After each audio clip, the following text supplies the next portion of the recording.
I'm a Fool by Sherwood Anderson, from the Dial and the London Mercury. It was a hard jolt for me, one of the most bitterest I ever had to face, and it all came about through my own foolishness too. Even yet, sometimes, when I think of it, I want to cry or swear or kick myself. Perhaps, even now, after all this time, there will be a kind of satisfaction in making myself look cheap by telling of it. It began at 3 o'clock one October afternoon, as I sat in the grand stand at the Fall, trotting and pacing meet at Sandusky, Ohio.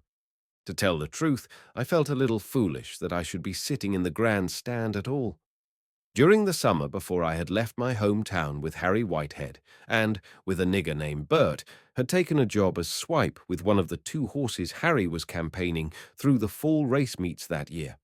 Mother cried, and my sister Mildred, who wanted to get a job as a school teacher in our town that fall, stormed and scolded about the house all during the week before I left. They both thought it something disgraceful that one of our family should take a place as a swipe with racehorses. I've an idea Mildred thought my taking the place would stand in the way of her getting the job she'd been working so long for. But after all, I had to work, and there was no other work to be got. A big lumbering fellow of 19 couldn't just hang around the house, and I had got too big to mow people's lawns and sell newspapers.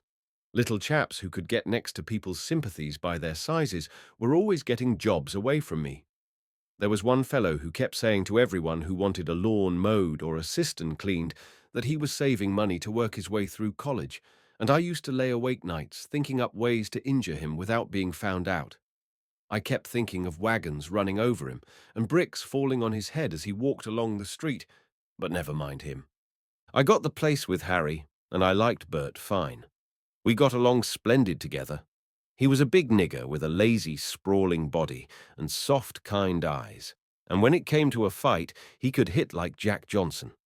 He had Bucephalus, a big black pacing stallion that could do 2.09 or 2.10 if he had to, and I had a little gelding named Dr. Fritz that never lost a race all fall when Harry wanted him to win.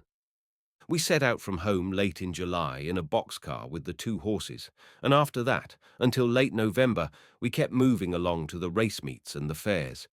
It was a peachy time for me, I'll say that. Sometimes, now, I think that boys who are raised regular in houses and never have a fine nigger like Bert for best friend, and go to high schools and college, and never steal anything or get drunk a little, or learn to swear from fellows who know how, or come walking up in front of a grand stand in their shirt sleeves and with dirty horsey pants on when the races are going on, and the grand stand is full of people all dressed up. What's the use talking about it?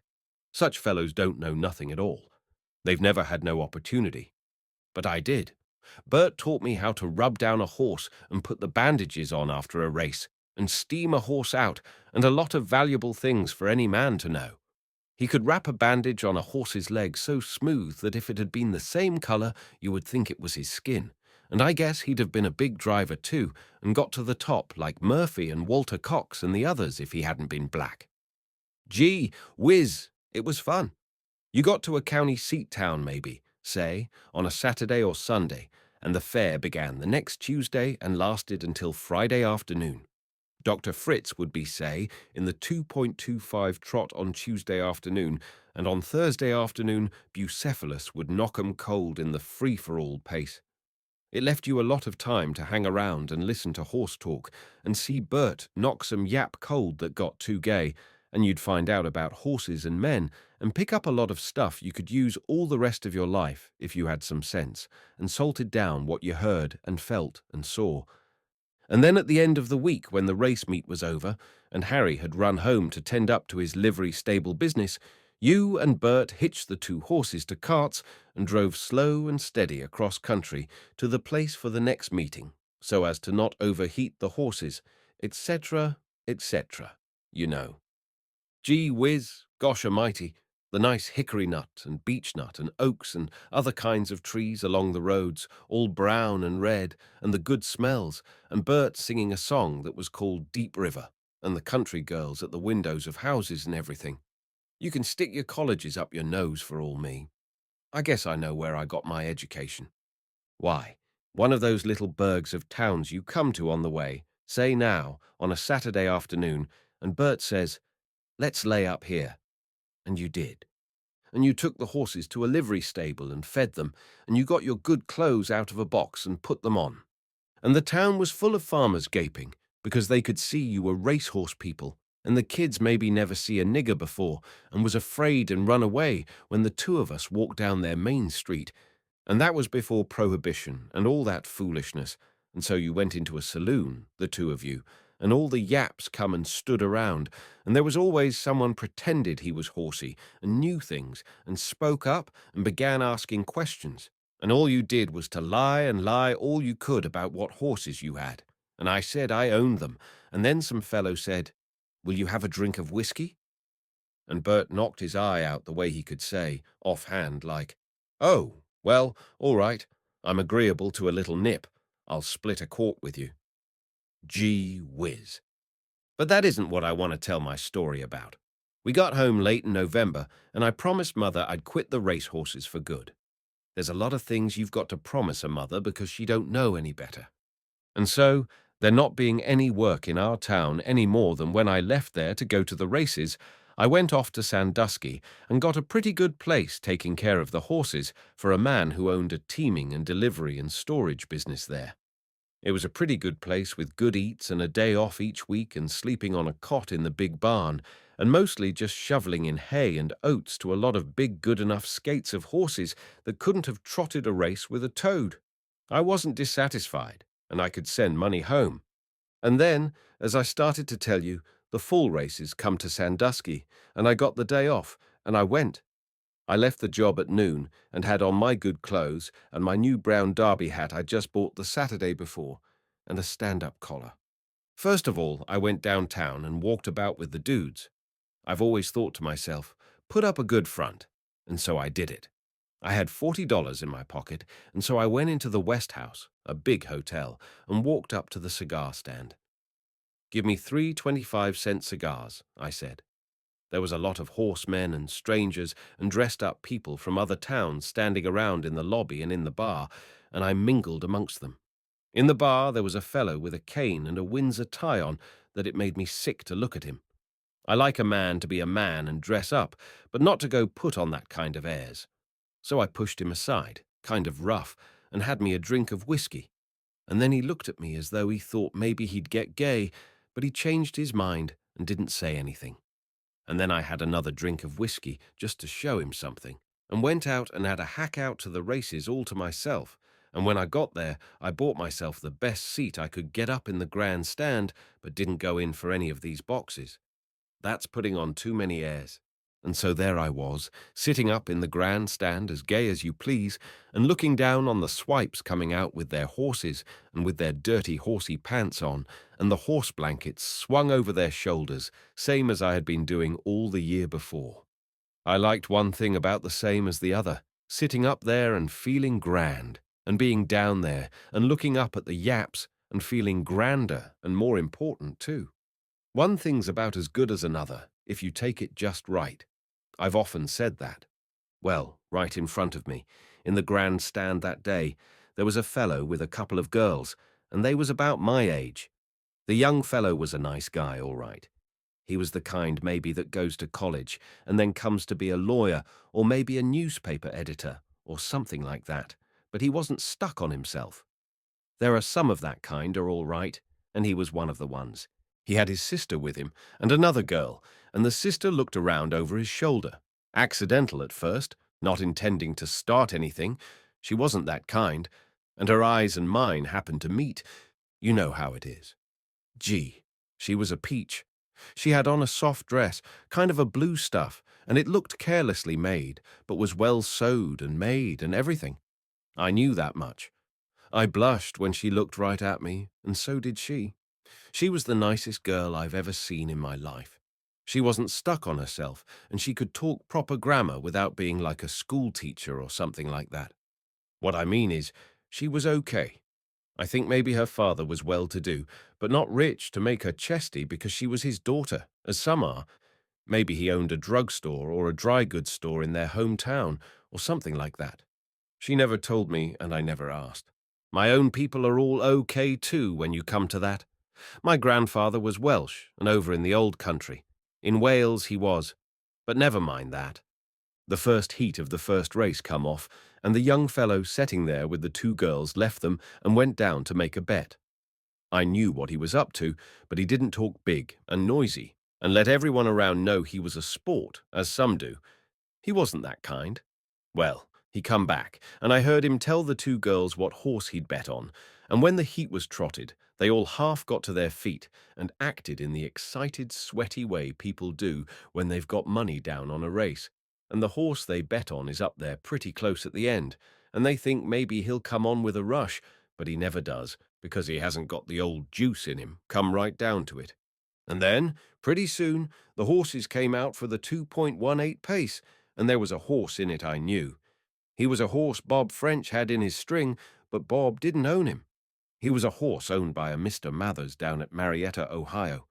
This Mr. Mathers had a lot of money and owned some coal mines or something, and he had a swell place out in the country, and he was stuck on race horses, but was a Presbyterian or something, and I think more than likely his wife was one too, maybe a stiffer one than himself. So he never raced his horses himself, and the story round the Ohio racetracks was that when one of his horses got ready to go to the races, he turned him over to Bob French and pretended to his wife he was sold. So Bob had the horses, and he did pretty much as he pleased, and you can't blame Bob, at least, I never did. Sometimes he was out to win, and sometimes he wasn't. I never cared much about that when I was swiping a horse. What I did want to know was that my horse had the speed and could go out in front if you wanted him to. And, as I'm telling you, there was Bob in this race with one of Mr. Mather's horses, was named about Ben a Hem, or something like that, and was fast as a streak. He was a gelding and had a mark of 2.21, but could step in 0.08 or 0.09. Because when Bert and I were out, as I've told you, the year before, there was a nigger Bert knew, worked for Mr. Mathers, and we went out there one day when we didn't have no race on at the Marietta Fair, and our boss Harry was gone home. And so everyone was gone to the fair, but just this one nigger, and he took us all through Mr. Mathers' swell house, and he and Bert tapped a bottle of wine Mr. Mathers had hid in his bedroom, back in a closet, without his wife knowing, and he showed us this Ahem horse. Bert was always stuck on being a driver, but didn't have much chance to get to the top, being a nigger, and he and the other nigger gulped that whole bottle of wine, and Bert got a little lit up. So the nigger let Bert take this about Ben a Hem and step him a mile in a track Mr. Mathers had all to himself, right there on the farm. And Mr. Mathers had one child, a daughter, kind of sick and not very good looking. And she came home and we had to hustle and get about Ben a Hem stuck back in the barn. I'm only telling you to get everything straight. At Sandusky, that afternoon, I was at the fair. This young fellow with the two girls was fussed, being with the girls and losing his bet. You know how a fellow is that way. One of them was his girl and the other his sister. I had figured that out. Gee whiz, I says to myself, I'm going to give him the dope. He was mighty nice when I touched him on the shoulder. He and the girls were nice to me right from the start and clear to the end. I'm not blaming them. And so he leaned back, and I gave him the dope on about Ben a Hem. Don't bet a cent on this first heat, because he'll go like an oxen hitched to a plough. But when the first heat is over, go right down and lay on your pile. That's what I told him. Well, I never saw a fellow treat anyone sweller. There was a fat man sitting beside the little girl that had looked at me twice by this time, and I at her, and both blushing, and what did he do but have the nerve to turn and ask the fat man to get up and change places with me so I could set with his crowd. Gee whiz a mighty. There I was. What a chump I was to go and get gay up there in the West House bar, and just because that dude was standing there with a cane and that kind of a necktie on, to go and get all balled up and drink that whiskey, just to show off. Of course she would know, me sitting right beside her and letting her smell of my breath. I could have kicked myself right down out of that grand stand and all around that racetrack and made a faster record than most of the skates of horses they had there that year. Because that girl wasn't any mutt of a girl. What wouldn't I have give right then for a stick of chewing gum to chew, or a lozenge, or some licorice, or most anything? I was glad I had those 25-cent cigars in my pocket, and right away I give that fellow one and lit one myself. Then that fat man got up and we changed places, and there I was, plunked right down beside her. They introduced themselves, and the fellow's best girl he had with him was named Miss Eleanor Woodbury, and her father was a manufacturer of barrels from a place called Tiffin, Ohio, and the fellow himself was named Wilbur Wesson, and his sister was Miss Lucy Wesson. I suppose it was their having such swell names got me off my trolley. A fellow, just because he has been a swipe with a racehorse and works taking care of horses for a man in the teaming, delivery and storage business, isn't any better or worse than anyone else. I've often thought that, and said it too. But you know how a fellow is. There's something in that kind of nice clothes, and the kind of nice eyes she had, and the way she had looked at me a while before, over her brother's shoulder, and me looking back at her, and both of us blushing. I couldn't show her up for a boob, could I? I made a fool of myself. That's what I did. I said my name was Walter Mathers from Marietta, Ohio, and then I told all three of them the smashingest lie you ever heard. What I said was that my father owned the horse about Benahem and that he had let him out to this Bob French for racing purposes because our family was proud and had never gone into racing that way, in our own name, I mean. Then I had got started, and they were all leaning over and listening, and Miss Lucy Wesson's eyes were shining, and I went the whole hog. I told about our place down at Marietta, and about the big stables and the grand brick house we had on a hill, up above the Ohio River, but I knew enough not to do it in no bragging way. What I did was to start things and then let them drag the rest out of me. I acted just as reluctant to tell as I could. Our family hasn't got any barrel factory, and since I've known us, we've always been pretty poor, but not asking anything of anyone at that, and my grandfather, over in Wales. But never mind that. We sat there talking like we had known each other for years and years, and I went and told them that my father had been expecting maybe this Bob French wasn't on the square and had sent me up to Sandusky on the sly to find out what I could, and I bluffed it through. I had found out all about the 2.18 pace in which about Benahem was to start. I said he would lose the first heat by pacing like a lame cow, and then he would come back and skin 'em alive after that. And to back up what I said, I took $30 out of my pocket and handed it to Mr. Wilbur Wesson and asked him would he mind, after the first heat, to go down and place it on about Benahem for whatever odds he could get. What I said was that I didn't want Bob French to see me and none of the swipes. Sure enough, the first heat come off, and about Benahem went off his stride, up the back stretch, and looked like a wooden horse or a sick one, and come in to be last. Then this Wilbur Wesson went down to the betting place under the grand stand, and there I was with the two girls. And when that Miss Woodbury was looking the other way once, Lucy Wesson with her shoulder, kinda touched me. Not just tucking down, I don't mean. You know how a woman can do. They get close, but not getting gay either. You know what they do. Gee whiz. And then they give me a jolt. What they had done when I didn't know was to get together, and they had decided Wilbur Wesson would bet $50, and the two girls had gone and put in $10 each of their own money, too. I was sick then, but I was sicker later. About the gelding, about Benahem, and their winning their money, I wasn't worried a lot about that. It come out okay. Ahem stepped the next three heats like a bushel of spoiled eggs going to market before they could be found out, and Wilbur Wesson had got 9-2 for the money. There was something else eating at me.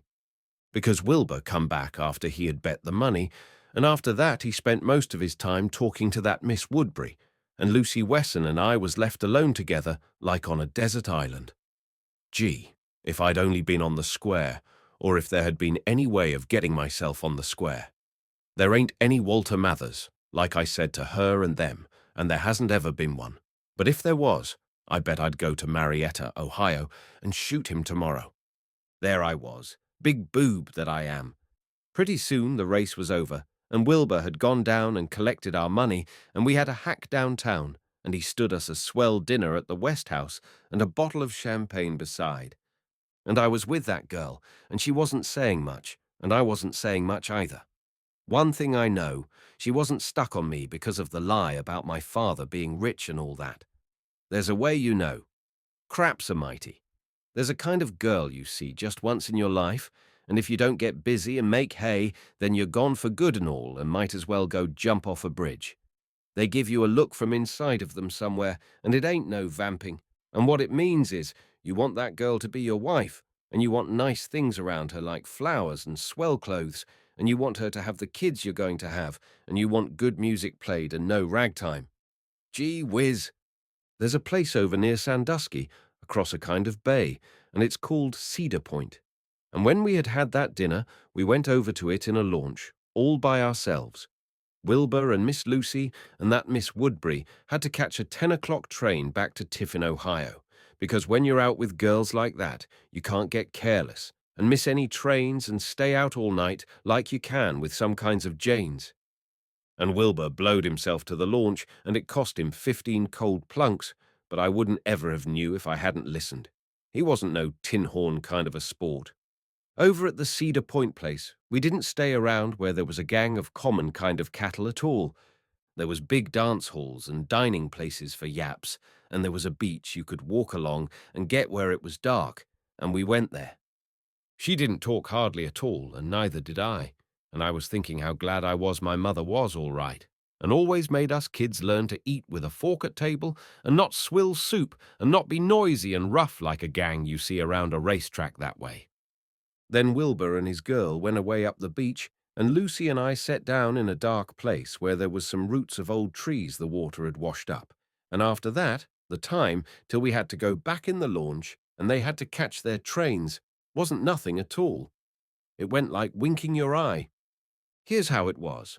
The place we were setting in was dark, like I said, and there was the roots from that old stump sticking up like arms, and there was a watery smell, and the night was like, as if you could put your hand out and feel it, so warm and soft and dark and sweet like a orange. I most cried, and I most swore, and I most jumped up and danced. I was so mad and happy and sad.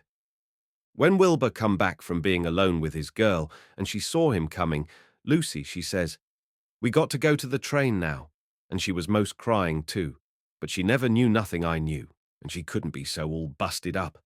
And then, before Wilbur and Miss Woodbury got up to where she was, she put her face up and kissed me quick and put her head up against me, and she was all quivering and, gee whiz. Sometimes I hope I have cancer and die. I guess you know what I mean. We went in the launch across the bay to the train like that, and it was dark too.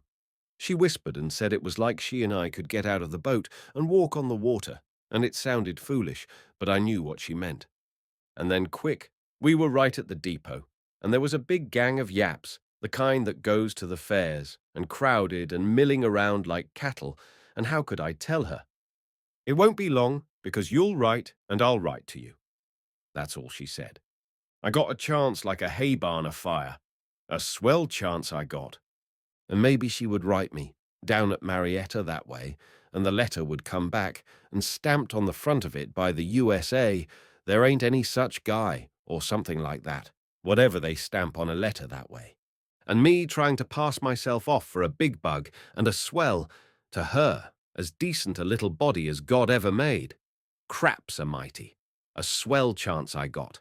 And then the train come in, and she got on, and Wilbur Wesson come and shook hands with me, and that Miss Woodbury was nice, and bowed to me, and I at her, and the train went, and I busted out and cried like a kid. Gee, I could have run after that train and made Dan Patch look like a freight train after a wreck, but socks are mighty. What was the use? Did you ever see such a fool? I'll bet you what, if I had an arm broke right now, or a train had run over my foot, I wouldn't go to no doctor at all. I'd go set down and let her hurt and hurt. That's what I'd do.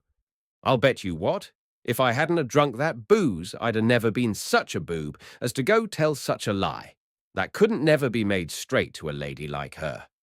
I wish I had that fellow right here that had on a Windsor tie and carried a cane. I'd smash him for fair. Gosh darn his eyes. He's a big fool, that's what he is. And if I'm not another, you just go find me one, and I'll quit working and be a bum and give him my job. I don't care nothing for working and earning money and saving it for no such boob as myself.